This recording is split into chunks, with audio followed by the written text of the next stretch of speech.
Hello everyone, start करते हैं population growth. तो आज मेरा टॉपिक पढ़ेंगे, मैं स्टार्ट करते हैं। अगर मैं अपनी फ्री क्लासेस की बात करती हूँ तो यूट्यूब पे मेरी फ्री क्लासेस होती हैं और मेरी अनअकैडमी पे भी फ्री क्लासेस होती हैं। तो आप ये यूट्यूब वाली free classes I think join करते होंगे। आप अनअकैडमी वाली क्लासेस भी ज्वाइन कर सकते हैं। आपको क्या करना है, आपको प्ले स्टोर पे जाना है, आपको अनअकैडमी ऐप को डाउनलोड करना है और डाउनलोड करने के बाद में आपको कुमकुम गौतम सर्च करना है। आप जैसे सर्च करेंगे आप फॉलो कर लीजिए और जब भी मेरी कोई क्लास होगी तो आपके पास नोटिफिकेशन आ जाएंगे, तो आप मुझे फॉलो कर सकते हैं।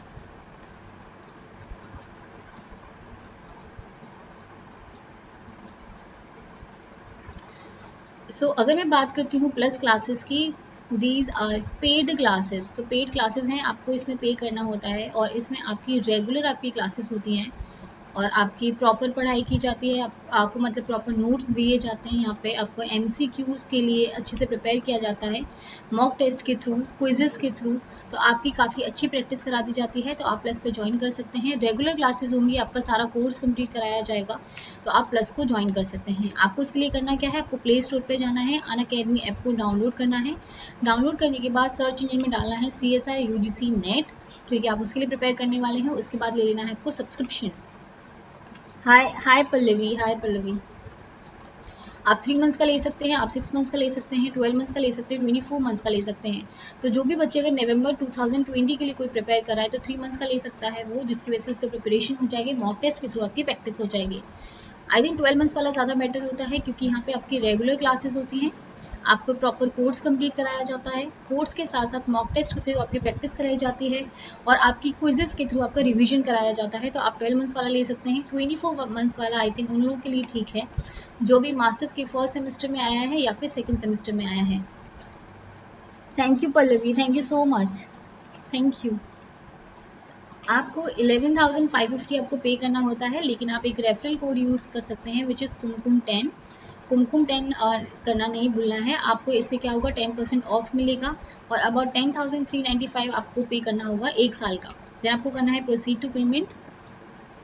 आपको इंस्टेंट ऑफ मिलता है बाय अप्लाइंग अ कुमकुम 10। तो आप डेबिट कार्ड के थ्रू कर सकते हैं, EMI के थ्रू कर सकते हैं, UPI wallet and net banking.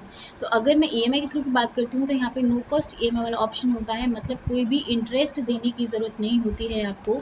आप इंस्टॉलमेंट में इतने पैसों को पे कर सकते हैं, जैसे 866 रुपीज़ पर मंथ आप ऐसे पे कर सकते हैं, तो आपको इंटरेस्ट देने की ज़रूरत नहीं पड़ेगी। आपको करना क्या है, अनअकैडमी ऐप पे जाना है, CSI UGC नेट को सर्च करना है और सब्सक्रिप्शन ले लेना है बाय अप्लाइंग अ कुमकुम 10, जिसकी वजह से आपको 10% ऑफ मिल जाएगा। Thank you Narendra, thank you so much. Good evening Shweta, good evening, good evening Rudra. चलो स्टार्ट करें फिर।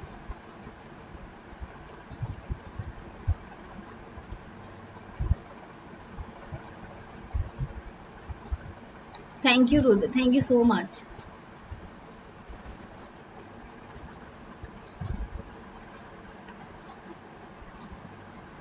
Thank you Soumyajit, thank you so much.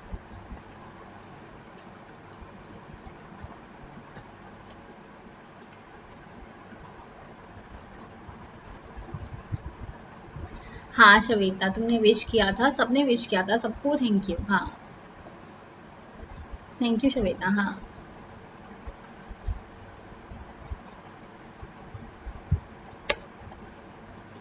अब पढ़ाई स्टार्ट करें। हाँ नहीं नहीं, 10:30 पे कोई क्लास नहीं डाली आज। 12 PM पे थी क्लास, जो हुई थी ना 12 बजे वाली क्लास डाली थी, रिकॉर्डेड वाली। हाँ,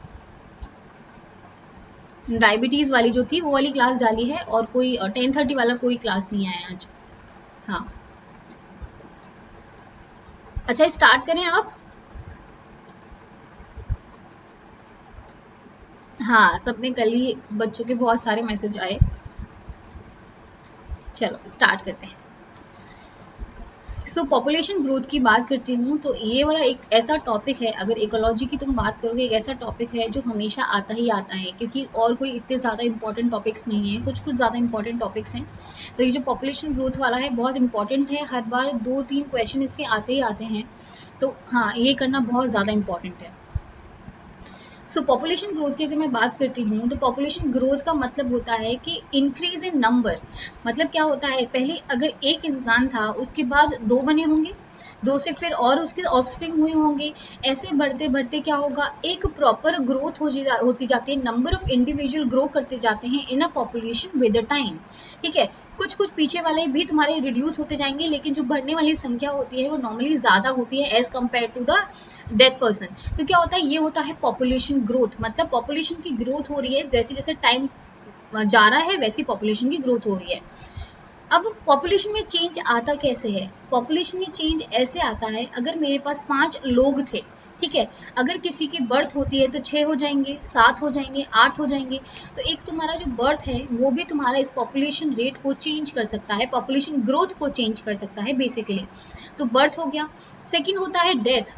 जो भी इंसान, अगर 5 लोग थे, अगर एक की डेथ हो जाती तो 4 बचेंगे, फिर से वो 5 हो जाएंगे, किसी की बर्थ हो जाएगी। तो जो डेथ हो गया, तुम्हारा बर्थ हो गया। इमिग्रेशन का मतलब होता है, और एमिग्रेशन का मतलब क्या होता है, देखो ये तुम्हारा एक पर्टिकुलर एरिया था, ये क्या था, तुम्हारा सिटी था, ठीक है, ये था तुम्हारा विलेज। अब क्या होता है, कुछ लोगों ने क्या करा, विलेज से उठ के वो कहाँ पे आ गए, सिटी में आ गए, विलेज से उठ के सिटी में आ गए। जो सिटी में आए, ठीक है, उनको क्या बोला जाएगा, उनको बोला जाएगा इमिग्रेंट्स। इमिग्रेंट्स मतलब वो एक जगह से दूसरी जगह पे आए हैं। आए होता है मतलब इमिग्रेंट्स हैं, उस पर्टिकुलर एरिया में वो लोग आए हैं। एमिग्रेशन का मतलब क्या होता है, विलेज से वो चले गए, विलेज से वो चले गए, तो विलेज की तो जगह खाली हो गई, वहां पे उनकी जगह खाली हो गई, तो उनको क्या बोला जाएगा, उनको बोला जाएगा एमिग्रेंट। ठीक है, उसको क्या बोला जाएगा, एमिग्रेशन बोला जाएगा। अगर याद नहीं होता है तो ऐसे याद करो, ई का मतलब क्या होता है, एग्जिट। तुम कहीं भी निकलने की कोशिश करते हो, एग्जिट ढूंढोगे, तो एमिग्रेशन का मतलब है जब तुम उस चीज से बाहर चले जाओगे तो एमिग्रेशन होगा। इमिग्रेशन कब होगा, जब तुम उस चीज के अंदर इन हो जाओगे। तो I is for in, E is for exit.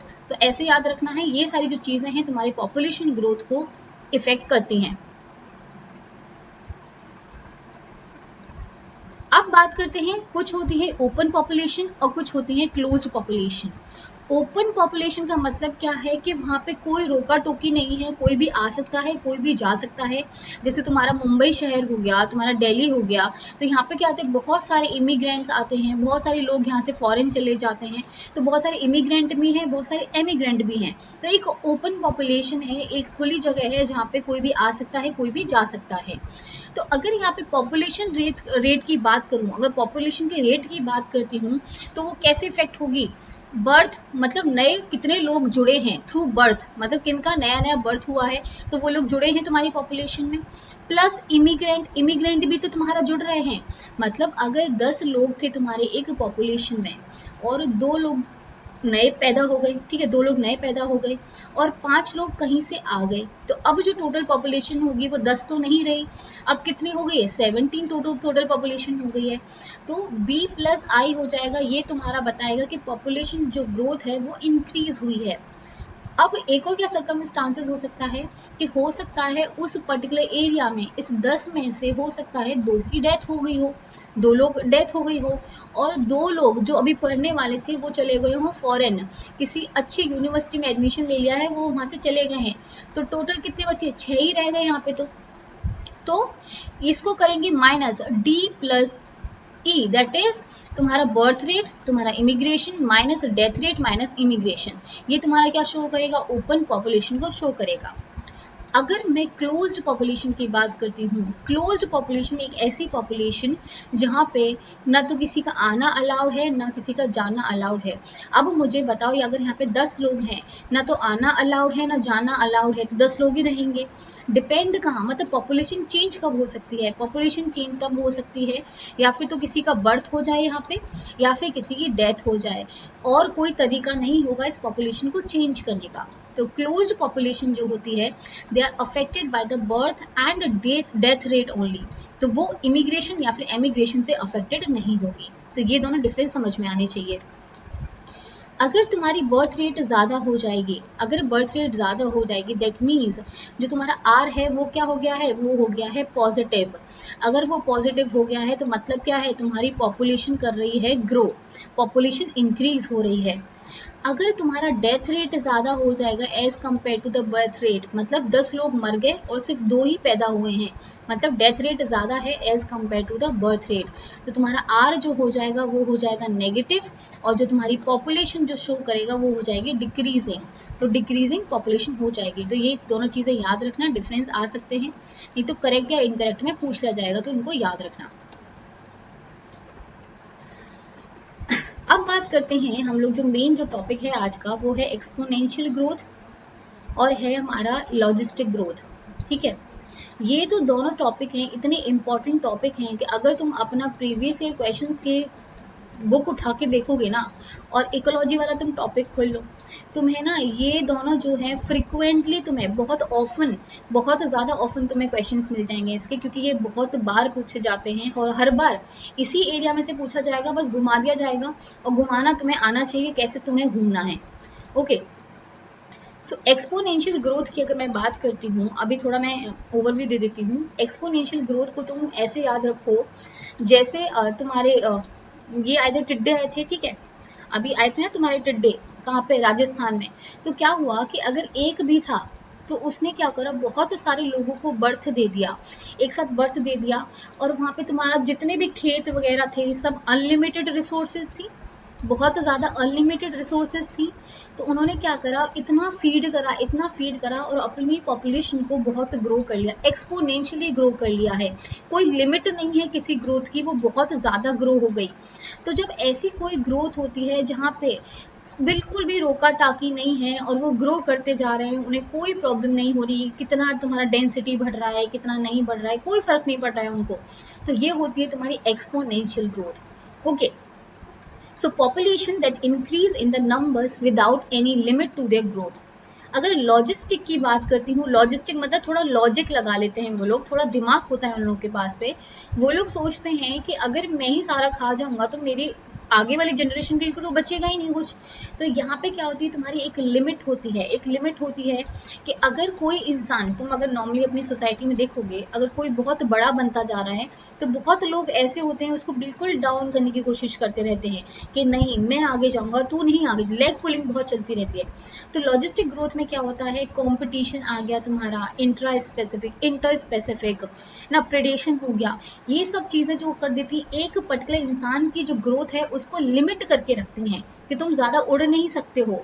अगर कोई नेता बहुत एमएलए बन गया है, ठीक है, एमएलए बन गया है, उसको लगेगा मैं भगवान बन गया, नेक्स्ट टाइम क्या होगा, जो जो जनता है बेसिकली वो क्या करेगी, उसको वहां से हटा देगी।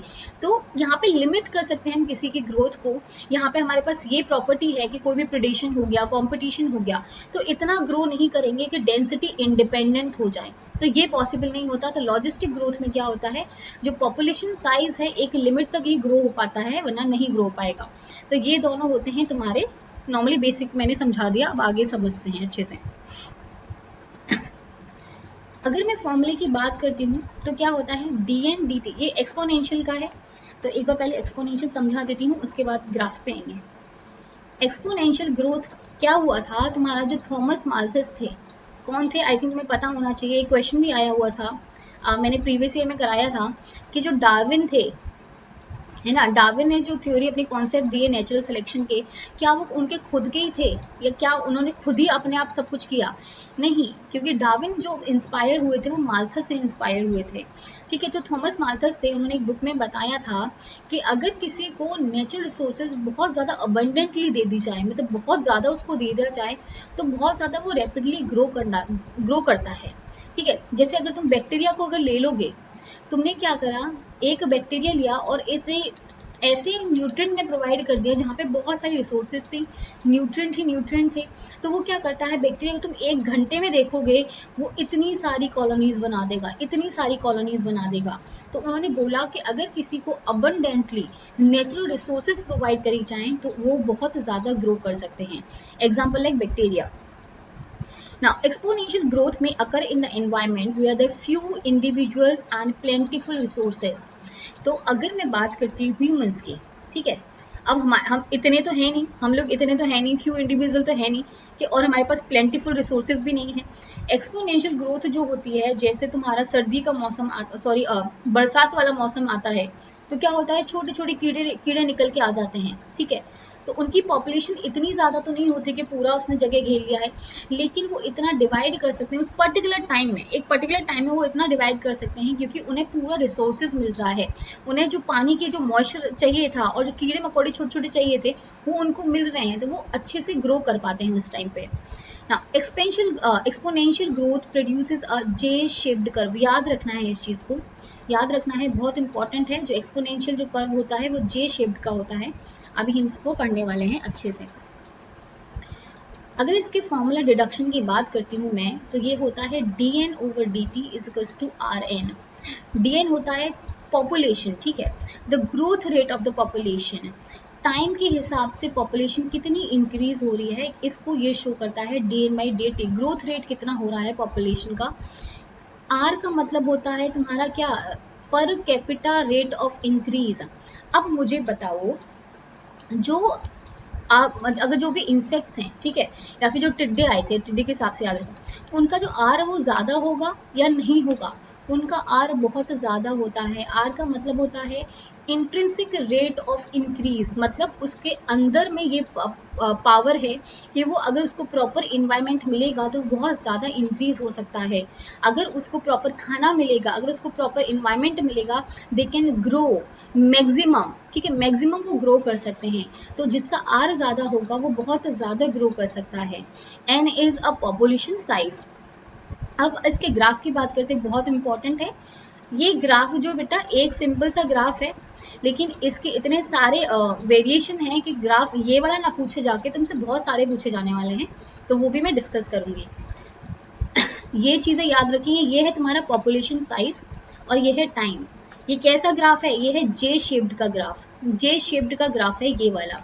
यहाँ पे क्या होता है, पॉपुलेशन जो है पहले तो कम थी, लेकिन क्या हुआ, जैसे उसको अबंडेंट रिसोर्सेज मिली, उसको कोई रोकने वाला पैदा नहीं हुआ, वो ग्रो करती गई, वो ग्रो करती गई, उसको किसी ने नहीं रोका, किसी ने नहीं टोका, और वो बहुत ज़्यादा ग्रो करती गई।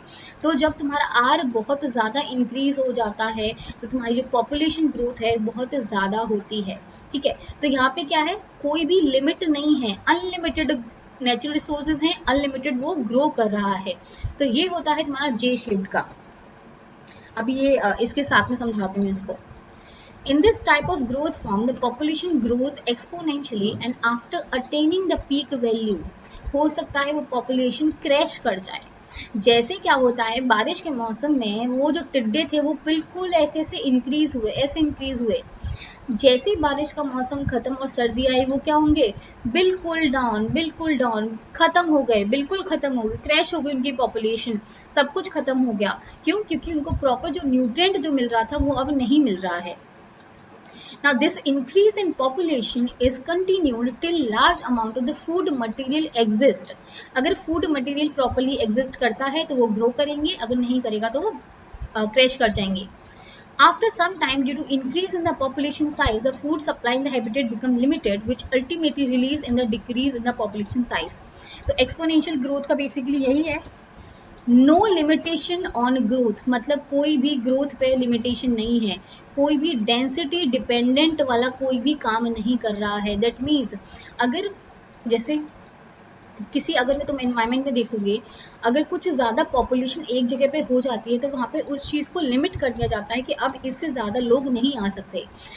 एरोप्लेन में अगर तुम जा रहे हो, तुमसे बोला जाता है कि इतने 80 लोग ही जा सकते हैं, इसके बाद नहीं जा सकते हैं, तो ये तुम्हारी एक लिमिट कर दी गई। लेकिन एक्सपोनेंशियल ग्रोथ कर रेट की अगर मैं बात करती हूँ तो कोई लिमिट नहीं है, नेचुरल रिसोर्सेज हैं, अनलिमिटेड रिसोर्सेज हैं, कितना भी यूज़ करो, कितना भी ग्रो करो। सो अबंडेंट रिसोर्सेज हैं। Intrinsic rate increases the maximum number of individual born per individual। तक जैसे मैंने बताया कि R जो है वो बहुत ज़्यादा इंक्रीज करता है, R इंक्रीज करता है मतलब उसके पास प्रॉपर्टी है बहुत से ज़्यादा ग्रो करने की। तो maximum number of individual born पर इंडिविजुअल, बहुत ज़्यादा इंडिविजुअल बॉर्न हो जाते हैं पर इंडिविजुअल। तो ये चीज़ें बहुत इंपॉर्टेंट है।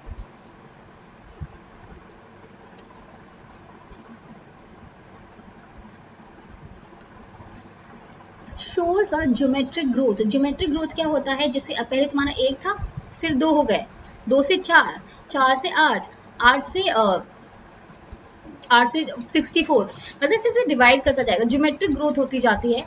तो ये होता है तुम्हारा एक्सपोनेंशियल ग्रोथ रेट। अब मैं तुम्हें ये वाले ग्राफ बताती हूँ। वैसे ये बहुत इंपॉर्टेंट है, क्योंकि जो क्वेश्चन में जो काफ़ी बार आए हैं ये आ चुके हैं। अगर मैं बात करती हूँ ln की, देखो log अलग होता है और ln अलग होता है, ठीक है। log अलग होता है, ln अलग होता है, और इतना डीप में मुझे भी नहीं पता कि कैसे इसको वो करते हैं, लेकिन इतना पता है कि ln को हटाने के लिए तुम्हें 0.2303 log लगाना पड़ता है, ठीक है। तो ln को तुम वैसे हटा सकते हो। तो जो ln और n की अगर वैल्यू पूछी जाती है और टाइम t की अगर वैल्यू पूछी जाती है, क्योंकि ये एक्सपोनेंशियल ग्रोथ कर्व है, एक्सपोनेंशियल ग्रोथ कर्व है मतलब तुम्हारी लिमिटेड ग्रोथ है और लिमिटेड चीज़ें बढ़ती जा रही है, ग्रोथ जो है वो बढ़ती जा रही है, किसी से रुक नहीं रही है। दैट मीन्स ये बिल्कुल कांस्टेंट वाला ये वाला जो स्ट्रेट वाला ग्राफ होगा वो बनता जाएगा, क्योंकि वो कंटिन्यूसली ग्रो कर रही है उसकी पॉपुलेशन बाय द टाइम। जितना जितना उसको नेचुरल रिसोर्सेज लिमिटेड अनलिमिटेड मिलेगा उतना ही वो ग्रो करती जाएगी। तो ये चीज़ याद रखनी है। यहाँ पे तुम्हारी वाई एक्सिस पे क्या आ रहा है और एक्स एक्सिस पे क्या आ रहा है, बहुत इंपॉर्टेंट है ये चीज़। सेकेंड, अगर तुम अपने बुक्स उठा के देखोगे तो ये वाला ग्राफ उससे ज़्यादा इंपॉर्टेंट है। ये मैं तुम्हें इसीलिए बता रही हूँ क्योंकि ये क्वेश्चंस काफ़ी बार पूछे गए हैं और उसी के बेसिस पे ये सारे ग्राफ मैं तुम्हारे सामने डिस्कस कर रही हूँ।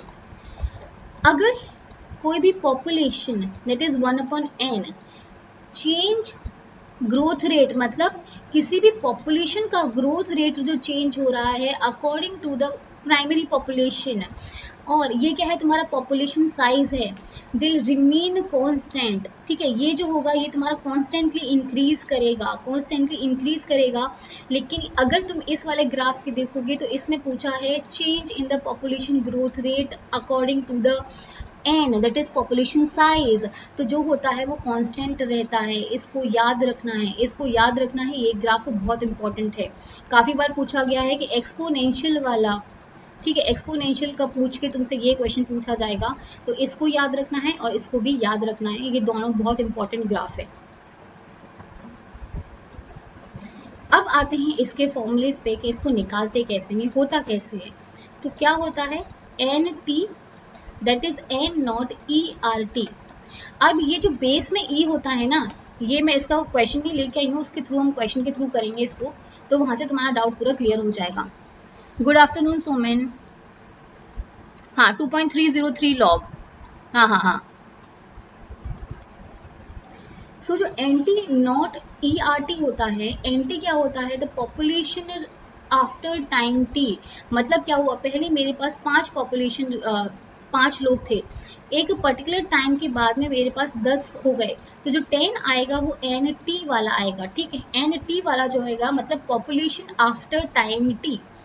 एन नॉट का मतलब होता है इनिशियल पॉपुलेशन, इनिशियल मतलब जो पहले पॉपुलेशन थी, पहले पॉपुलेशन कितनी थी 5 थी, ठीक है। ई जो होता है वो तुम्हारा होता है बेस लॉग। अब जैसे तुम लगाते हो log 10 में, ठीक है, log 10 की अगर वैल्यू तुम 10 की पावर 2 लगाते हो तो तुम कैसे निकालते हो इसको, इस 2 को तुम आगे लेके आ जाते हो, 2 को आगे ले जाते हो और log 10 और 10 की वैल्यू 1 हो जाती है, तो जो आंसर आता था वो 2 आ जाता था। वैसे ही क्या होता है अगर तुम log ई बेस की वैल्यू ई आर टी निकालते हो, ठीक है, log बेस की वैल्यू ई आर टी निकालते हो तो क्या हो जाता है आर टी तुम्हारा इधर आ जाता है और ये जो एल एन वाली जो वैल्यू होती है, जो log वाली वैल्यू होती है वो 1 हो जाती है। तो सिर्फ तुम्हें जो आर टी वाली वैल्यू होती है वो लिखनी होती है। ये क्वेश्चन के थ्रू समझाऊंगी। आई थिंक ये वाले क्वेश्चन काफ़ी आते हैं और बच्चे छोड़ के भी आते हैं, तो आज ये वाले क्वेश्चन समझेंगे। सो एन नॉट याद रखना इनिशियल पॉपुलेशन होती है। अब एक इम्पॉर्टेंट चीज़, अगर तुमसे आर निकालने को पूछा जाए that is intrinsic rate growth, अगर तुमसे निकालने को पूछा जाए तो उसका फॉर्मूला होता है birth rate minus death rate. Birth rate, rate बोल रही हूँ मैं, birth rate minus death rate. और ये जो आर की वैल्यू होती है मोस्ट ऑफ द टाइम 1 से छोटी ही होगी, 1 से ज़्यादा बड़ी नहीं हो सकती है, वो पॉइंट के बीच में ही लाई करेगी। तो इस चीज़ का भी ध्यान रखना है पूरा। तो ये तुम्हारा फॉर्मूले का कुछ बेसिक है। ये जब मैं अभी क्वेश्चन कराऊंगी उसमें हम ये सारे क्वेश्चन डिस्कस करेंगे। ये वाला बेटा, ये वाला अगर ये मैंने डिलीट करा ना सारा, सॉरी इरेज करा ना तो सारा इरेज हो जाएगा। चलो एक सेकंड में दिखाती हूँ। चलो हाँ ठीक है।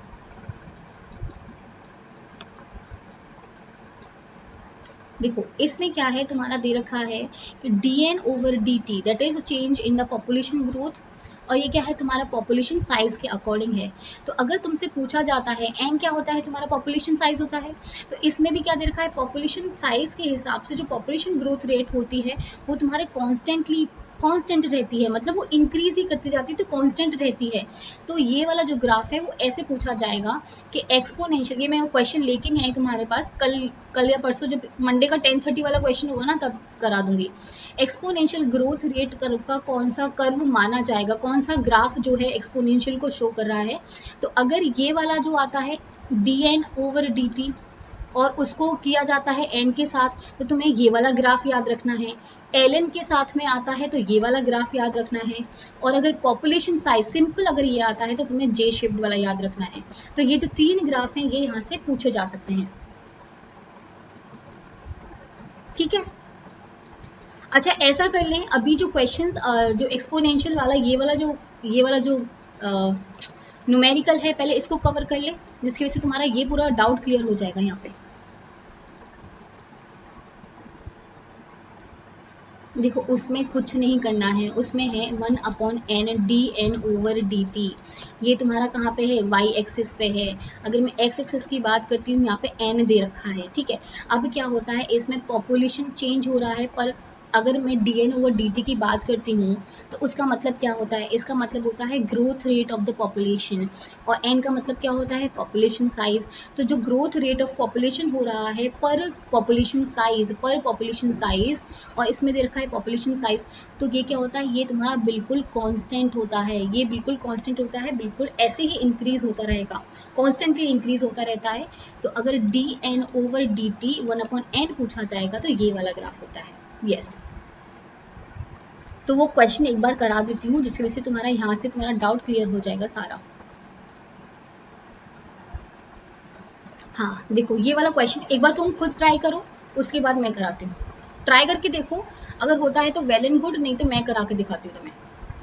और जैसे मैंने बताया था जो आर है वो तुम्हारा पॉइंट में होता है, पॉइंट्स में होता है, तो याद रखना है रेट देखना है, बर्थ रेट और डेथ रेट पता करना होता है पहले। स्टार्ट करो, अगर थोड़ा बहुत भी पता कर सकते हो तो बहुत अच्छी बात है, वरना तो मैं सारा समझा ही दूंगी तुम्हें। जब ऐसे न्यूमेरिकल्स वाले क्वेश्चंस करते हैं ना हम लोग, तो यहाँ पे बहुत ज़्यादा चांसेस होते हैं कि 4 मार्क्स वाला कभी भी गलत नहीं होगा, वो सही होगा। यहाँ पे नेगेटिव मार्किंग के जो चांस होते हैं वो 0 हो जाते हैं, तो ये वाले क्वेश्चंस अटेम्प्ट करने चाहिए। हाँ ट्राई करके देखो एक बार, ये वाला क्वेश्चन अगर होता है तो वेल एंड गुड, नहीं तो मैं कराती हूँ इसको।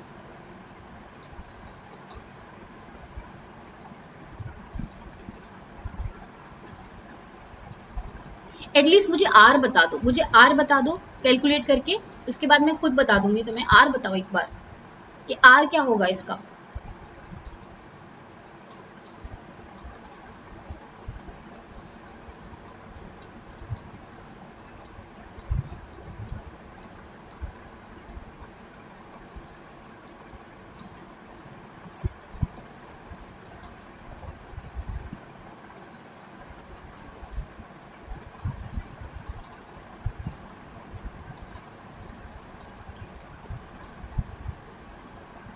Very nice Soman, very nice, very good Soman, very nice. अच्छा चलो मैं बताती हूँ। देखो जब तुम्हें आर पता करना होता है, यहाँ पे बोला है in a research on a population dynamics of the beetles one student estimate that the population size is 3000। किसी ने बोला कि 3000 जो पॉपुलेशन का साइज है, over the course of month he record 400 birth हुई हैं और 150 क्या हुई हैं, डेथ हुई हैं। Estimate the intrinsic rate, R तुम्हें पता करना था, and calculate the population size, N T पता करना था, is predicted in a 6 month, जो 6 मंथ्स में हो सकता था। अब ये क्वेश्चन को कैसे करना था ये मैंने यहाँ पे कर रखा है, बट चलो मैं तुम्हें यहाँ से करके दिखाती हूँ। क्या होता है कि तुम्हारा पहले आर अगर निकालना होता है तो तुम्हें पहले बर्थ रेट निकालना होगा। बर्थ रेट तुम्हें कितना दे रखा है, 400 दे रखा है। अब रेट कैसे निकालोगे, 400 अपॉन करोगे 3000, ठीक है, 4 अपॉन 3000 करोगे तो तुम्हारा जो बर्थ रेट आएगा वो आएगा 0.13। तो याद रखना है जो आर आता है वो नॉर्मली तुम्हारा पॉइंट्स में आता है, तो जो बर्थ रेट आया और वो आ गया तुम्हारा 0.13। अगर डेथ रेट निकालोगे तो कितना था वहाँ पे, 150 था, 150 डिवाइड बाय 3000 करना पड़ेगा, तो तुम्हारा जो डेथ रेट आ जाएगा 0.005 आ जाएगा।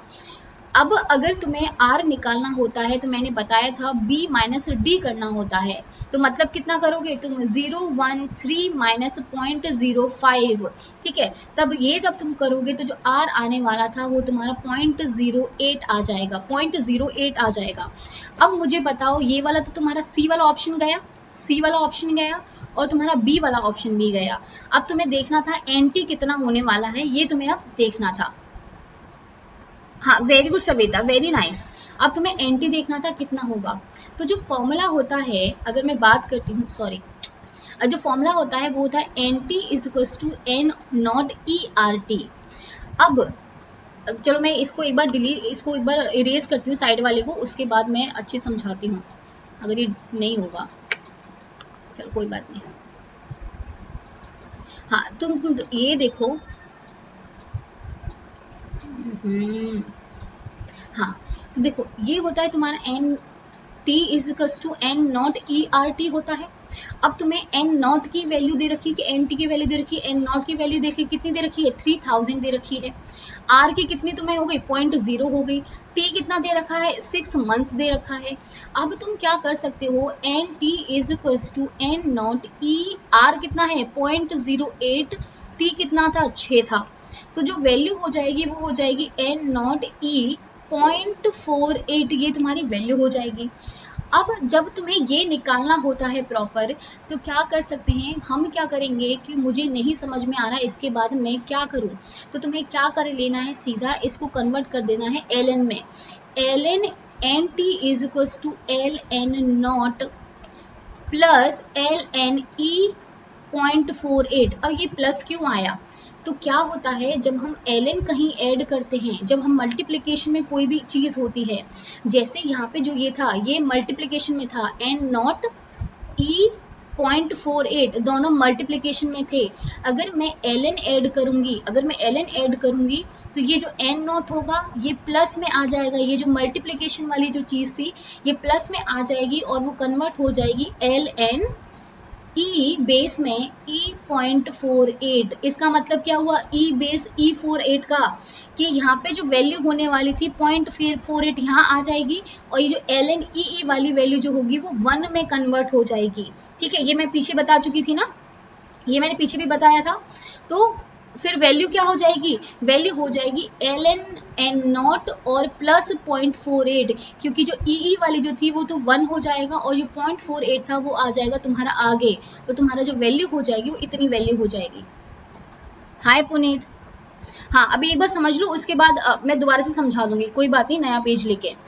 अब क्या होता है, ln nt हमें पता करना था, ln नॉट की वैल्यू क्या है, नॉट की वैल्यू हमें कितनी दे रखी थी, इनिशियल पॉपुलेशन कितना दे रखा था, 3000 दे रखा था, तो यहाँ पे मैंने लिख लिया 3000 ln और 0.48 ये रहा। जब तुम कैलकुलेटर वहाँ पे यूज करोगे ना, वहाँ पे ln की वैल्यू तुम निकाल सकते हो या फिर पेपर में दी हुई होगी, तो ln 3000 की जो वैल्यू होती है वो होती है 8.006, कितनी होती है 8.006 होती है, और इसमें तुम क्या प्लस करोगे 0.48, तो तुम्हारा जो टोटल वैल्यू आएगी वो इतनी आ जाएगी। अब तुम्हें क्या पता करना था, कैलकुलेटर से पता करना है, तुम्हें कुछ नहीं पता करना। ln nt की वैल्यू जो होती है वो तुम्हारी 8.48 होती है। अगर मुझे ln को हटाना होता है, जैसे मैं log को हटाना चाहती हूँ तो मैं 0.2303 लगा रही थी, अगर मैं ln को हटाना चाहती हूँ तो मुझे बेस में e लगाना पड़ता है और ऊपर जो वैल्यू होती है वो ऊपर पहुंचा दी जाती है। अगर कैलकुलेटर में जाओगे तो तुम्हें क्या ढूंढना है, e ढूंढना है, उसके ऊपर बेस लगाना है और 8.48 लिख देना है, जहाँ पे तुम्हारी जो वैल्यू है 4817 शो हो जाएगी, जहाँ पे तुम्हारी वैल्यू इतनी शो हो जाएगी। एक सेकेंड, हाँ मैं हाइड करती हूँ खुद को। As nicotine fetus. अच्छा मैं उसको बाद में समझाऊंगी, पहले इसको देख लो। हाँ हाँ, ये तुम्हारी बुक वाला इशू बाद में सॉल्व करूंगी, पहले ये देखो, ये क्वेश्चन आना चाहिए, बहुत इंपॉर्टेंट है। मैं इसको दोबारा से इसको वैसे समझा देती हूँ बिना कुछ लिए। आया ये वाली चीज समझ में? हम क्योंकि ये मैंने जो वैल्यू है एल में ले दी है सारी की सारी, क्योंकि एल में मुझे देखो पहले आर निकाल दिया, आर 0.48 हो गया तुम्हारा आर, उसके बाद तुम्हारा N T is to N not E R T था। अगर मैं इसको हटाना चाहती हूँ मुझे एल को पहले करना पड़ेगा, एल को लाना पड़ता है क्योंकि इसको हटाना होता है मुझे। इसको हटाने के लिए मैं क्या करूंगी, एल एन टी लेके आऊंगी, और जो मल्टीप्लीकेशन में हो रहा है और जो और अगर ऐसे लॉग वाला कर सकते हैं तो मुझे इतना मैथ्स नहीं आता है, मुझे जो मैथ्स आता है वो मैं तुम्हें बता रही हूँ। हाँ अगर किसी को आएगा तो हाँ मैं समझा रही रुद्र। ये एल एन एन टी हो गया। जब ये दोनों मल्टीप्लाई में थे, जब हम एल एन में कोई चीज कन्वर्ट करते हैं, जैसे अगर मैं करती एक्स और वाई था, अगर मैं इसे एल एन में कन्वर्ट करती तो हो जाता L N X plus L N Y, ठीक है ये चीज हो जाती। वैसे ही अगर मैं यहाँ पे एल एन लगाऊंगी तो एल एन नॉट आ जाएगा plus L N base E R T आ जाएगा, ठीक है ये हो जाता है, ठीक है E base E R T. तो क्या होता है जब बेस बेस सेम हो जाते हैं तो वो हो जाते हैं वन, वो हो जाता है वन, और जो तुम्हारी ऊपर की वैल्यू जो होती है वो आ जाती है आगे। तो तुम्हें इतना दिमाग नहीं लगाना है, तो तुम्हारी जो आर टी की वैल्यू होगी उसको वैसे ही लिख देना है, एल एन एन टी आएगा, और एल एन नॉट कितना था 3000 था, और आर टी कितना था तुम्हारा 0.48 आ रहा था, तो तुम्हारा सिर्फ 0.48 डायरेक्टली लिख देना है, तुम्हें कुछ भी एक्स्ट्रा दिमाग नहीं लगाना है ना। उसके बाद एल एन एन टी हो गया तुम्हारा 3000 की वैल्यू, तुम वहाँ पे कैलकुलेटर में निकालोगे तो तुम्हें मिल जाएगी अबाउट 8.00 समथिंग आएगी, उसमें 0.48 प्लस कर देना है, तो तुम्हारी जो वैल्यू आएगी 8.48 आ जाएगी। अब एल एन एन टी बच गया है, अब एल एन को तुम्हें क्या करना है, कन्वर्ट करके तुम्हें इसकी वैल्यू निकालनी है। तो इसके लिए क्या करना होता है, तुम्हें एन टी लेना होता है और बेस, ये वाला बेस लगा के इसकी वैल्यू तुम्हें कैलकुलेटर से काउंट करनी होती है, तुम्हें खुद कुछ नहीं करना है, और इसकी जो वैल्यू आ जाएगी वो तुम्हारी वैल्यू जो आंसर था वो निकल के आ जाएगा। हाँ मतलब डिपेंड करेगा, मैं बस सिखा रही हूँ कि ये वाले क्वेश्चन आते हैं, अगर तुम्हें पेपर में छोड़ना है तो वो तो अलग चीज़ है। ऑब्वियसली कोई सिंपल क्वेश्चन मिलेगा वो छोड़ दोगे, लेकिन अगर कुछ ऑप्शन लास्ट में कुछ टाइम बच गया हो तो तुम्हें ये वाला क्वेश्चन करना हो, हाँ तो इसीलिए मैं बता रही हूँ ये चीज़ें। देखो मेरा काम है सिखाना, अगर तुम्हें ठीक लगेगा पेपर में कर लेना, अगर बाई चांस ऑप्शन अगर बच जाता है तो कर लेना, अगर नहीं बचता तो कोई इशू नहीं है इस चीज़ में। अच्छा अभी समझ में आया सबको? अगर बाई चांस करना पड़ा तो तुम लोग कर लोगे कि नहीं कर लोगे ये बताओ। वो तो तुम्हारा टेक है कि तुम्हें करना है नहीं करना है, obviously you will gonna decide कि हाँ मुझे ये 25 में से करना है या नहीं करना है। बट मैं तुम्हें एक जो भी क्वेश्चन आए हुए हैं बस वो करा रही हूँ, अगर तुम्हें ठीक लगता है तो ओके, अगर समझ आता है तो वेल एंड गुड, बहुत अच्छी बात है। हाँ ये रहा क्वेश्चन तुम्हारा,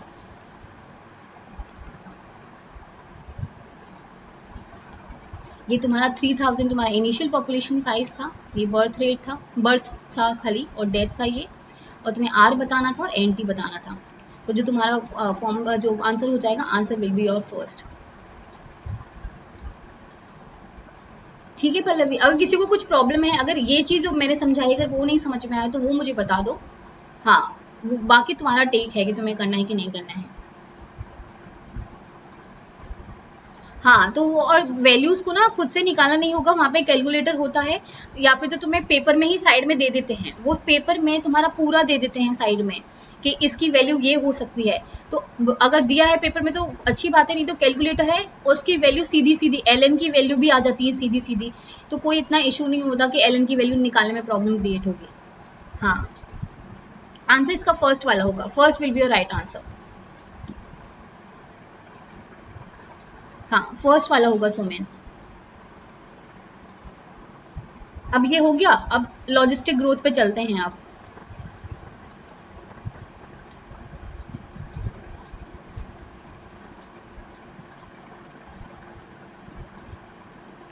हाँ सोमेन वेरी गुड, हाँ तुमने 5 सेकंड में बता दिया था ये। अब देखो ये जो तुम्हारा एक क्वेश्चन आया था दिसंबर 2019 का पेपर था, आई थिंक उसमें क्वेश्चन आया हुआ था, तुमसे पूछा गया था कि N T divide by N not into 2 की पावर एन, ये वाला फॉर्मूला पूछा गया था। बस उसको क्या कर दिया, तो तुम्हारा फॉर्मूला होता है वो होता है N T is to N not 2 की पावर एन, ठीक है। अब इसको घुमा के उन्होंने क्या कर दिया, इसको ले गए डिवाइड में और 2n वहां पे लिख दिया। तो इतना सिंपल क्वेश्चन आया था तुम्हारे बी सेक्शन में। तो ये कुछ कुछ जो चीजें हैं इनको इंपॉर्टेंट है, इनको याद रखना है कि कहाँ पे तुम्हारा पॉपुलेशन कैसा है, इनिशियल पॉपुलेशन, फॉर्मुलेज याद रखने हैं, क्योंकि उनके पास ऑप्शन नहीं है कुछ अच्छा सा देने का। तो यही से तुम्हारा कुछ मॉडिफाई करेंगे, तो ऐसे से क्वेश्चन को करके जाना। हाँ अब आते हैं लॉजिस्टिक ग्रोथ पे। देखो लॉजिस्टिक ग्रोथ का क्या था कि अब माल्थस जी ने बता दिया कि एक्सपोनेंशियल ग्रोथ हो सकती है। अब डार्विन को तो दिमाग लगाना था थोड़ा, तो उन्होंने क्या सोचा कि ऐसा भी तो हो सकता है कि मतलब कोई भी एक मतलब बेस मिला था, वो चीज़ें बता रही हूँ, ऐसा नहीं कि लॉजिस्टिक ग्रोथ उन्होंने करा है। तो चार्ल्स डार्विन ने जब बताया कि स्ट्रगल फॉर एग्जिस्टेंस होता है, मतलब इंडिविजुअल आपस में कम्पीट करते हैं, अदर स्पीशीज के साथ कम्पीट करते हैं, सेम स्पीशीज में कम्पीट कर रहे हैं कि मुझे आगे जाना है, मुझे आगे जाना है। जब कंपटीशन हो रहा है तो कंपटीशन कब होता है, जब हमारे पास लिमिटेड ग्रोथ होती है। जैसे जेआरएफ की तुम प्रिपरेशन कर रहे हो, क्योंकि वहाँ पे लिमिटेड है कि यहाँ पे तुम अगर इतने मार्क्स लेके आओगे तभी तुम्हें जेआरएफ मिलेगा, अगर तुम नहीं लेके आओगे तो तुम्हें नहीं मिलेगा। एक लिमिट मतलब तय कर दी गई है। तो लॉजिस्टिक ग्रोथ में भी क्या होता है कि एक लिमिट तय कर दी जाती है कि इसके बाद जो पॉपुलेशन है वो ग्रो नहीं कर पाएगी। सो एक जो होता है डेंसिटी डिपेंडेंट एक क्राइटेरिया क्रिएट कर दिया जाता है कि तुम्हारी पॉपुलेशन इस पर्टिकुलर टाइम के बाद में नहीं ग्रो होगी, अगर इतने ज़्यादा लोग हो जाएंगे तो ग्रो नहीं होगी। तो एक लिमिट वाला क्राइटेरिया शो कर दिया गया है। तो तुम्हारे पास लिमिटेड रिसोर्सेज हैं कि तुम यही खा सकते हो, अब तुम जैसे भी खाना है वैसे खा लो। अभी हम बोलते हैं अब पानी बचाओ, है ना, सेव वाटर, पर क्यों बोलते हैं, क्योंकि हमारे पास लिमिटेड रिसोर्स है वो। अगर वो पानी खत्म हो गया, अगर पूरा वाटर लेवल अगर बिल्कुल डाउन हो गया और वो पानी जो है वो हमारा पीने लायक नहीं रहा, तो हमारे पास कोई यूज़ नहीं है उस चीज़ का। तो हमारे पास लिमिटेड रिसोर्सेज हैं, तो हमें उस हिसाब से करना पड़ेगा। और अभी कभी ऐसा टाइम आएगा कि वाटर शायद नहीं होगा, है ना, तो बहुत ज़्यादा कंपटीशन होने वाले लोगों में, जो पैसे वाला होगा उसको पानी मिल जाएगा, जो गरीब होगा उसको नहीं मिलेगा। तो ये जो चीज़ है, जो स्ट्रगल फॉर एग्जिस्टेंस है, वो बहुत चलने वाला होता है अगर लॉजिस्टिक ग्रोथ की बात करती हूँ तो मैं। Now, this population size, which is determined by the maximum population size that a particular environment can sustain, मतलब ये नहीं कि मेरी इच्छा है यहाँ पे रहने की तो मैं रह लूँगा, नहीं, यहाँ पे environment कितना ले सकता है उस इंसान की, मतलब maximum population size कितना ले सकता है वो environment decide करता है, वो particular उसकी कैरिंग कैपेसिटी डिसाइड करती है कि वो उस पर्टिकुलर एरिया तक जा सकता है। तो ये जो होती है उसकी कैरिंग कैपेसिटी होती है। अगर किसी पर्टिकुलर कॉलोनी में सिर्फ 15 लोग ही आ सकते हैं, तो ये उसकी कैरिंग कैपेसिटी हो गई, इससे ज़्यादा वो आगे नहीं लेके जा सकता है। तो जो मैक्सिमम पॉपुलेशन ग्रोथ होगा एक पर्टिकुलर इन्वायरमेंट उसको जितना सस्टेन कर सकता है उतना ही होगा, उसको बोला जाता है कैरिंग कैपेसिटी। और इसको डिनोट किससे किया जाता है, केसेस को डिनोट किया जाता है। अब लॉजिस्टिक ग्रोथ का जो कर्व होता है वो एस का शेप का होता है, उसका जे शेप का था। अब इसका एग्जाम्पल क्या दिया, इनका एग्जाम्पल दिया ईस्ट वाला, ठीक है। उन्होंने क्या करा कि उन्होंने ब्रेड बनाने थे और एल्कोहलिक बेवरेजेस बनानी थी। तो उन्होंने एस शेप्ड वाला ग्राफ देखा, क्योंकि जो पॉपुलेशन था कुछ टाइम के बाद, मतलब माना कि तुम्हारे पास इतनी ईस्ट था और उसने इतना काम करना था, इतना मतलब डिवाइड करना था। अब तुम्हारे पास न्यूट्रिएंट भी कम था, तो जैसे जैसे न्यूट्रिएंट कम होता गया, जैसे जैसे क्या हो गया, उनका एक्सक्रीटा निकलने लग गया, उनका वेस्ट निकलने लग गया, और जो न्यूट्रिएंट था उसका लेवल कम होता गया, उनकी ग्रोथ भी कम होती गई। तो मतलब क्या हुआ, कुछ चीज़ें जो हैं वो उनको लिमिट कर रही हैं। अगर न्यूट्रिएंट खत्म हो जाएगा तो वो ग्रो नहीं कर पाएंगे। लेकिन एक्सपोनेंशियल में क्या था, अनलिमिटेड रिसोर्सेज थे, यहाँ पे लिमिटेड रिसोर्सेज हैं, जितना मैं दूंगी तुम उतना ही खा पाओगे, इससे ज़्यादा तुम नहीं खा पाओगे। ओके, ये होता है लॉजिस्टिक वाला। Thank you Diptesh, thank you so much. Pooja endocrine वाला, ये तो मैं काफ़ी बार, अच्छा ठीक है, मैं एंडोक्राइन तो मैं कभी भी स्टार्ट करा दूंगी, ये तो मेरा फेवरेट टॉपिक है। तो लॉजिस्टिक ग्रोथ कर्व को हम वर्लहर्स्ट पर्ल लॉजिस्टिक ग्रोथ कर्व भी बोलते हैं और एस शेप्ड कर्व भी बोलते हैं। तो ये नाम भी याद रखने हैं, क्योंकि ऑल्टरनेटिव नेम है तो क्वेश्चन में आ सकते हैं। ना it is based on the real situation, जो रियल सिचुएशन तुम्हारे साथ अभी यहाँ पे हो रही हैं वो उन्हीं के बेसिस पे है सारा का सारा। तुम्हारे पास लिमिटेड रिसोर्सेज हैं, तुम्हारी लिमिटेड ग्रोथ होगी। Carrying capacity is not fixed, carrying capacity fix नहीं है, ये वेरी करती है स्पेस और टाइम में। मतलब क्या हुआ, हो सकता है कोई नया नया शहर बना हो, ठीक है, कोई नया नया शहर बना है तो उसकी कैरिंग कैपेसिटी ज़्यादा होगी। लेकिन कोई बहुत ज़्यादा पॉपुलेटेड एरिया है, जैसे दिल्ली है, कितना पॉपुलेटेड एरिया है, तो यहाँ की जो कैरिंग कैपेसिटी है वो अब धीरे धीरे कम होती जा रही है, यहाँ पे जगह ही नहीं बचती लोगों के लिए। तो जो कैरिंग कैपेसिटी है वो फिक्स नहीं होती है, वो स्पेस और टाइम के अकॉर्डिंग वेरी करती है। नाउ जैसे क्या हो गया, अगर तुम मैं तो नॉर्मली तुम्हें एग्जांपल दूं कि कोई मास एक्सप्लोजन हो गया या फिर कोई भी ऐसा चीज़ हो गया कि तुम्हारी जो अर्थ का एक पर्टिकुलर पार्ट था वो पूरा का पूरा बेकार हो गया, कुछ टाइम बाद क्या होगा, वहाँ पे नई स्पीशीज आना ग्रो करना स्टार्ट करेंगी, तो उनके लिए क्या होगा, बहुत सारी लिमिटेड मतलब उनके लिए कैरिंग कैपेसिटी बहुत ज़्यादा होगी, धीरे धीरे फिर बहुत सारी स्पीशीज फॉर्म हो जाएंगी, तो कैरिंग कैपेसिटी कम होती जाएगी। तो ये डिपेंड करता है स्पेस और टाइम पे, ये याद रखना है, क्वेश्चन में आया हुआ है। Now, it is determined by the predation, competition and the climatic factor. तो जो कैरिंग कैपेसिटी है वो तुम्हारे प्रेडेशन पे डिपेंड करेगी, कंपटीशन, क्लाइमेटिक फैक्टर्स पे। तो जो भी लॉजिस्टिक ग्रोथ कर्व है वो तुम्हारा इन सब चीज़ों पे मैटर करेगा कि इंसान को कितना बढ़ना चाहिए, कितना नहीं बढ़ना चाहिए। ये जो तुम्हारे प्रेडेशन है, कंपटीशन है, क्लाइमेटिक फैक्टर है, माना क्या हो रहा था कि कोई स्टेट लेवल का चैंपियन था, ठीक है, स्टेट लेवल का कोई चैंपियन था, वो आगे बढ़ता जा रहा था, बढ़ता जा रहा था। अब उसको क्या लग रहा था, मैं तो बहुत ज़्यादा स्टार हूँ, मुझे सब कुछ आता है, सब कुछ कर लूँगा। जैसे ही वो बाहर पहुँचा, इंटरनेशनल खेलने गया, वहाँ पे कंपटीशन उसने देखा, काफ़ी कंपटीशन देखा, वहाँ पे लोग जो प्रेडेशन हुआ, कंपटीशन देखा, वहाँ का क्लाइमेटिक फैक्टर, वहाँ का जो इन्वायरमेंट था उसको देखा, उसको पता चला नहीं मुझे बहुत ज़्यादा ग्रो करने की ज़रूरत है। तो ये क्या, वो एक रेजिस्टेंस हो गया, उसको एक रोकने के लिए एक चीज़ इन्वायरमेंट ने प्रोड्यूस कर रखी है, दैट इज कंपटीशन। तो ये उसके बेसिस पे था। So the factor which limit the growth of the population है, जब भी कभी क्या होता है, जब पॉपुलेशन की जब ग्रोथ को लिमिट करना होता है तो तुम्हारा इन्वायरमेंटल रेजिस्टेंस जिसे बोला जाता है वो तुम्हारा काम आता है, जैसे प्रेडेशन हो गया, कंपटीशन हो गया, क्लाइमेटिक फैक्टर्स हो गया। तो जब ये चीज़ें तुम्हारे किसी भी ग्रोथ को लिमिट कर देती हैं उसको बोला जाता है इन्वायरमेंटल रेजिस्टेंस। आई होप ये चीज़ समझ में आई होगी। Now, population growth slows as it reaches towards the carrying capacity. तो कोई भी ग्रोथ अगर कैरिंग कैपेसिटी के पास में पहुंचने वाली है तो उसकी जो ग्रोथ है वो स्लो हो जाती है, वो स्लो हो जाती है। ये ग्राफ के थ्रू हम बात करेंगे, पर यहाँ से क्वेश्चन काफ़ी आए हुए थे तो इसलिए मैंने थोड़ा ज़्यादा टाइम लिया कि तुम्हें समझाने के लिए। हाँ, तो यहाँ से क्वेश्चन काफ़ी आते हैं, और ये जो पूरी स्लाइड है ना, ये बेटा यहाँ से इतने क्वेश्चन देखे हैं ना मैंने, बहुत इंपॉर्टेंट है, ठीक है, बहुत इंपॉर्टेंट है। और ज़्यादा इसके बारे में इतना डिस्कस नहीं करने वाली मैं, बट हाँ पूरा का पूरा जितने भी तुम्हारे क्वेश्चन कवर होने चाहिए उतने कर रही हूँ मैं। dn/dt की बात करती हूँ तो वहाँ पे क्या था, dn/dt is equals to rn था तुम्हारा, लेकिन यहाँ पे क्या आता है, तुम्हारा कैरिंग कैपेसिटी जो होता है वो तुम्हारा रोल में आता है, वो प्ले में आता है और वो अपना काम दिखाता है। तो जो फॉर्मूला होता है वो होता है R max carrying capacity minus population size upon carrying capacity, ये वाला, ठीक है। तो ये फॉर्मूला याद रखना है, सीधा फॉर्मूला आएगा, पिछली बार वो वाला फॉर्मूला आया है तो इस बार ये वाला फॉर्मूला आएगा, बहुत इंपॉर्टेंट है, इसको याद रखो। अब क्या बोला जाता है, अब इसकी ये क्वेश्चन, ये फॉर्मूला तो याद करना ही करना है, अब इसकी ये चीज़ें भी याद करनी कि इसमें क्या हो सकता है, क्या चेंजेस हो सकते हैं, क्या नहीं हो सकते हैं।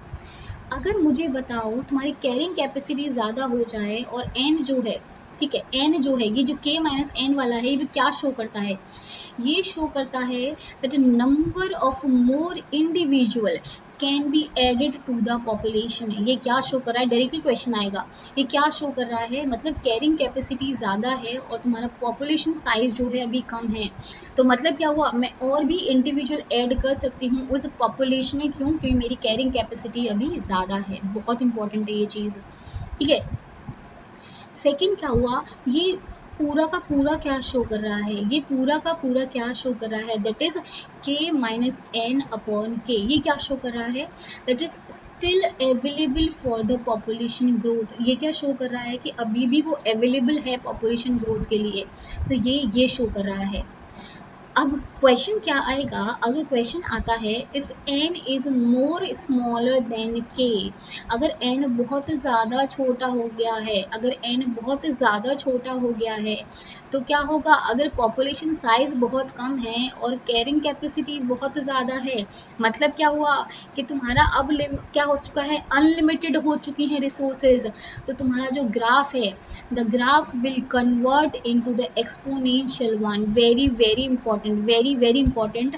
अगर तुम्हारा जो पॉपुलेशन साइज है बहुत कम हो जाएगा और कैरिंग कैपेसिटी उतनी बढ़ गई तो मतलब क्या हुआ, अब तुम्हें लिमिटेड रिसोर्सेज पे काम नहीं करना पड़ेगा, कोई कंपटीशन नहीं है, कोई प्रेडेशन नहीं है, अनलिमिटेड रिसोर्सेज हो जाएंगे, तो जो ग्राफ होगा तुम्हारा एक्सपोनेंशियल में कन्वर्ट हो सकता है। ये एक एक चीज़ें याद रखनी है, एक एक चीज़ें याद रखनी है, इसको याद रखना। अब क्या होता है, अगर तुम्हारा पॉपुलेशन साइज जो है वो तुम्हारी कैरिंग कैपेसिटी के इक्वल हो गया, अब क्या हुआ है, दोनों इक्वल हो चुके हैं, ये क्वेश्चन 1000 बार आ चुका है कि अगर तुम्हारा पॉपुलेशन साइज कैरिंग कैपेसिटी के इक्वल हो जाता है, दैट मीन्स अगर तुम फॉर्मूले में लगा के भी देखोगे तो k और n इक्वल हो चुका है, तो k माइनस एन की वैल्यू क्या आएगी, 0 आने वाली है, और 0 को डिवाइड करो, मल्टीप्लाई करो, आंसर क्या आएगा, आंसर आएगा 0। बहुत इंपॉर्टेंट है ये चीज़, तो सब कुछ क्या हो जाएगा तुम्हारा 0 हो जाएगा। अगर पॉपुलेशन साइज भी इतना बढ़ गया और तुम्हारा कैरिंग कैपेसिटी बढ़ गया तो क्या तुम्हारी पॉपुलेशन ग्रोथ होगी, तुम्हारा 10 लोग आ सकते थे एक रूम में और तुमने 10 को 10 भर दिया उसमें, अब तुम कोई 11 वाला भेज सकते हो, नहीं भेज सकते, वो पॉपुलेशन ग्रोथ वहीं स्टॉप हो जाएगी, 0 हो जाएगी वो।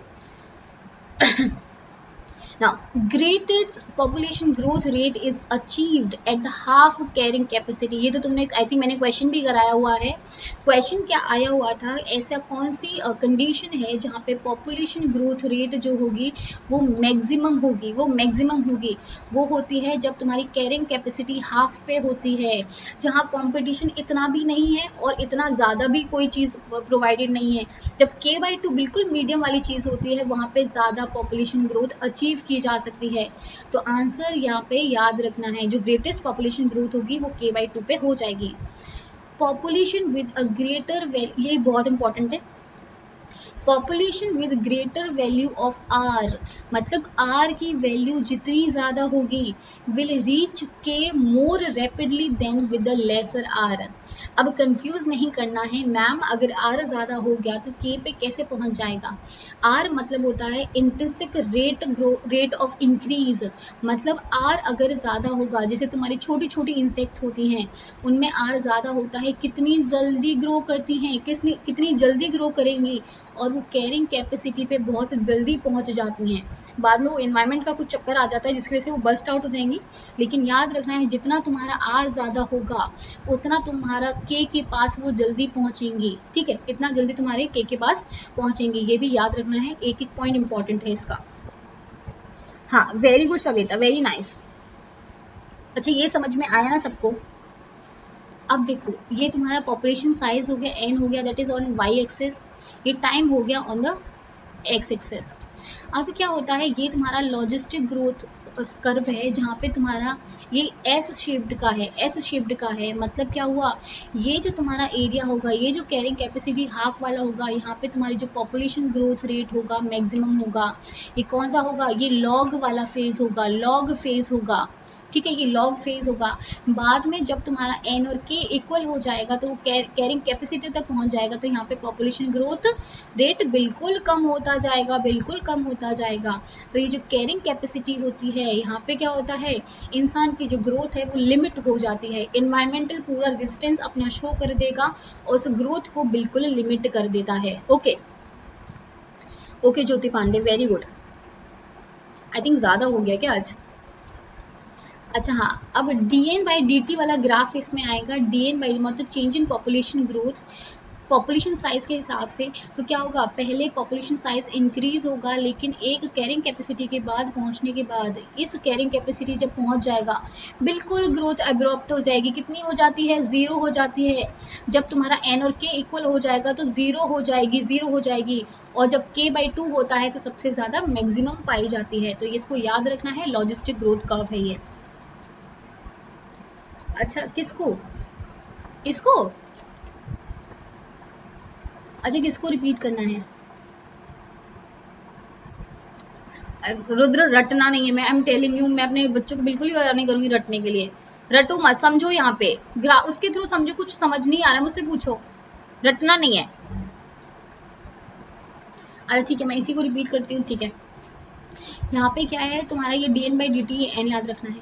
यहाँ पे क्या होगा, एक पर्टिकुलर टाइम तक वो पॉपुलेशन बढ़ेगी। जब तुम्हारा n इज टू k हो जाता है, जब मैंने तुम्हें बताया जब कोई भी पॉपुलेशन k पे पहुंच जाएगी तो उसका ग्रोथ रेट क्या होगा, 0 हो जाएगा। लेकिन जहाँ पे वो k बाई 2 कंडीशन पे होगी उसका वो मैक्सिमम होता है, मैक्सिमम ग्रोथ रेट होता है।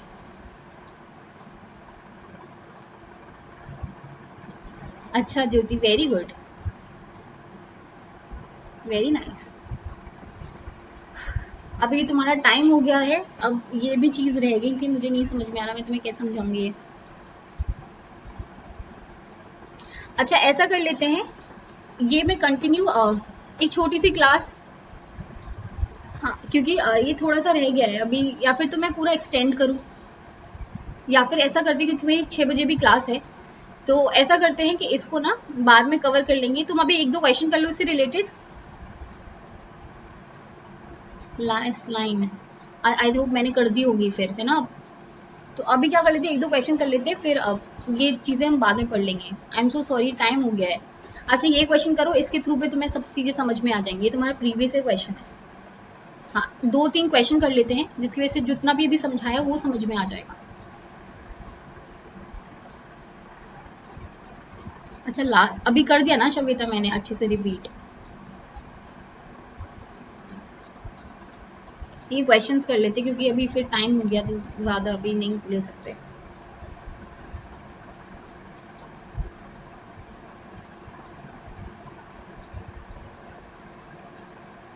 ट्राई करो ये वाला क्वेश्चन। देखो as N that is number of the individual approaches K, that is N अगर वो के को अप्रोच करता है मतलब बिल्कुल पास में पहुंच जाता है for a certain population, then which of the following is predicted by the logistic equation, the growth will not change. क्या ऐसा होगा कि अगर एन और के इक्वल हो जाते हैं तो ग्रोथ रेट चेंज नहीं होगा, ये तो बिल्कुल जीरो हो गया। The population will increase exponentially, भाई वो कैरिंग कैपेसिटी के पास में पहुंच रहा है तो पॉपुलेशन इंक्रीज तो होगी ही नहीं, इस टाइम पे बहुत स्लो हो जाती है तो ये भी गलत हो जाएगा। The carrying capacity of environment will increase, क्या कभी पॉसिबल है कि कैरिंग कैपेसिटी इंक्रीज हो जाएगी, तो ये भी गलत हो जाएगा। तो जो आंसर होगा, आंसर विल बी और B, that is growth rate will approach zero, zero को अप्रोच कर जाएगी। वेरी गुड श्वेता पल्लवी, हाँ very good Jyoti Pandey, very nice. तो आई थिंक आज यहीं पे रखते हैं, आई एम सो सॉरी, थोड़ा काम है तो वो कंप्लीट करना पड़ेगा, तो आज ये इतना याद करा रही हूँ, नेक्स्ट क्लास में कंप्लीट करा दूंगी, डोंट वरी, ठीक है। आई एम सो सॉरी, जाना पड़ेगा क्योंकि ऑप्शन नहीं है कोई। हाँ तो 6 बजे वाली क्लास में मिलते हैं, तब तक जो भी नया बच्चा आया है तो अनअकैडमी पे भी फ्री क्लासेस होती हैं, तो आप मुझे फॉलो कर सकते हैं, तो नोटिफिकेशन आ जाएंगे मेरी क्लासेस के, अगर आपको आना है तो वहाँ पे। अगर आपको प्लस वाली क्लासेस लेनी है जो पेड क्लासेस होती हैं तो आप वो भी ज्वाइन कर सकते हैं। आपको करना क्या है, प्ले स्टोर पे जाना है, अनअकैडमी ऐप को डाउनलोड करना है और सर्च करना है CSI UGC नेट। आप जैसे सर्च करेंगे आपको ले लेना है सब्सक्रिप्शन, बहुत इंपॉर्टेंट है। आप 3 मंथ्स का ले सकते हैं, 6 मंथ्स का ले सकते हैं, 12 या फिर 24 मंथ्स का ले सकते हैं। तो जो भी 24 मंथ्स का लेना चाहते हैं आई थिंक उनके लिए बहुत बेटर है, क्योंकि रेगुलर क्लासेस आपकी होती हैं, आपका पूरा कोर्स कंप्लीट कराया जाता है, आपको जो नोट्स हैं वो PDF फॉर्मेट में मिल जाते हैं, ठीक है। आपके मॉक टेस्ट के थ्रू आपकी प्रैक्टिस कराई जाती है, क्विजेस होते हैं, डाउट सेशंस होते हैं, तो काफ़ी इंटरेक्टिव होता है। बहुत सारी लाइव क्लासेस, आप जितनी चाहे उतनी लाइव क्लासेस ले सकते हैं, वहाँ पे प्रॉपर आपको पढ़ाया जाता है। तो आप 12 मंथ्स का ले सकते हैं, 24 मंथ्स का आई थिंक जो भी मास्टर्स के फर्स्ट सेमेस्टर में है या फिर सेकेंड सेमेस्टर में, वो 24 मंथ्स का ले सकते हैं। जो आपको पेमेंट करनी होती है 11,550 की करनी होती है, लेकिन आप एक रेफरल कोड यूज कर सकते हैं विच इज कुमकुम 10, ठीक है। इस कुमकुम 10 से क्या होगा, आपको 10% ऑफ मिल जाएगा और अबाउट 10,395 आपको पे करना होगा, 1 साल का अमाउंट है ये। तो आपको करना है प्रोसीड टू पेमेंट, आपको इंस्टेंट ऑफ मिलेगा। आप डेबिट कार्ड के थ्रू कर सकते हैं, आप EMI के थ्रू कर सकते हैं, जहाँ पे नो कॉस्ट EMI वाला ऑप्शन है, मतलब कोई भी इंटरेस्ट देने की ज़रूरत नहीं होती है आपको। आप इस पैसे को इंस्टॉलमेंट में भी पे कर सकते हैं, जैसे 866 रुपीज़ पर मंथ कर दिया, तो आप वहाँ पे जुड़िए, आपको प्रॉपर लाइव क्लासेस मिलती हैं, आपको प्रॉपरली पढ़ाया जाता है और कोई भी जल्दी नहीं करी जाती है। आप UPI के थ्रू कर सकते हैं, वॉलेट, नेट बैंकिंग, आप कैसे भी पेमेंट कर सकते हैं। आपको करना क्या है, अनअकैडमी ऐप पे जाना है, CSI UGC नेट को सर्च करना है और सब्सक्रिप्शन ले लेना है बाय अप्लाइंग अ कुमकुम 10, जिसके बाद आपको 10% ऑफ मिल जाएगा। और मेरे कोर्स के साथ साथ जितने भी CSI UGC नेट के टीचर्स हैं, आपको सबके कोर्सेज मिल जाते हैं, तो आप आ सकते हैं live. Thank you so much Jyoti, thank you so much.